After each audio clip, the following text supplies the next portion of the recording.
Le crime parfait aux éditions Phileas. Alors c'est un bouquin collectif. On va citer tous ceux qui y ont participé, hein. Christophe Chaboutet, Christian Demeter, Jess, Richard Garino, Emmanuel Monio, Jean-Philippe Perrault avec Cyril Lieron, Pascal Rabaté, Tony Sandoval avec Michel Bossang, Jean-Paul Krasinski, Ina Oldalgo avec Seltzer et Cyril Pomès. C'est autour de ce grand thème, dans un premier recueil d'anthologie de polar en bande dessinée. C'est en quelques pages d'écrire un crime parfait. Voilà, bah écoute, tu as raconté tout le...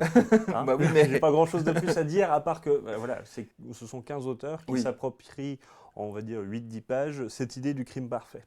Et dans crime, il faut entendre pas forcément assassinat. Voilà. C'est un crime au sens large.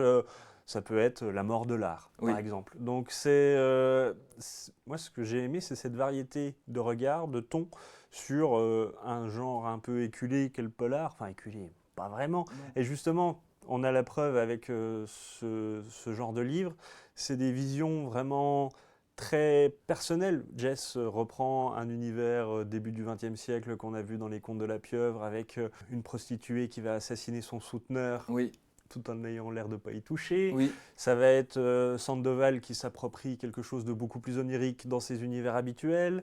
Ça va être Chaboutet et ses noirs et blancs très tranchés. Enfin, voilà, un éventail de... Rabaté et son univers qui lui correspond vraiment bien. Voilà, un éventail complet de polar. Alors, des fois, on peut être un peu frustré par la petite longueur du récit. Oui, parce que 6-8 pages, oui. Voilà. Et donc, on n'a pas le temps d'atermoiement, on n'a pas le temps de construire une ambiance, il faut tout donner directement. Et voilà, c'est un exercice de style que je trouve vachement intéressant.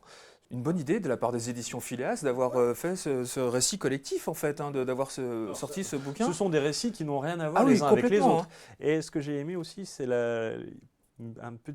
après chaque récit, vous avez une petite biographie d'un des protagonistes, écrit avec humour par quelqu'un qui n'a pas du tout travaillé avec les auteurs, qui a imaginé une espèce de biographie à part, et ça marche bien, un petit texte assez drôle, souvent, des fois grinçant.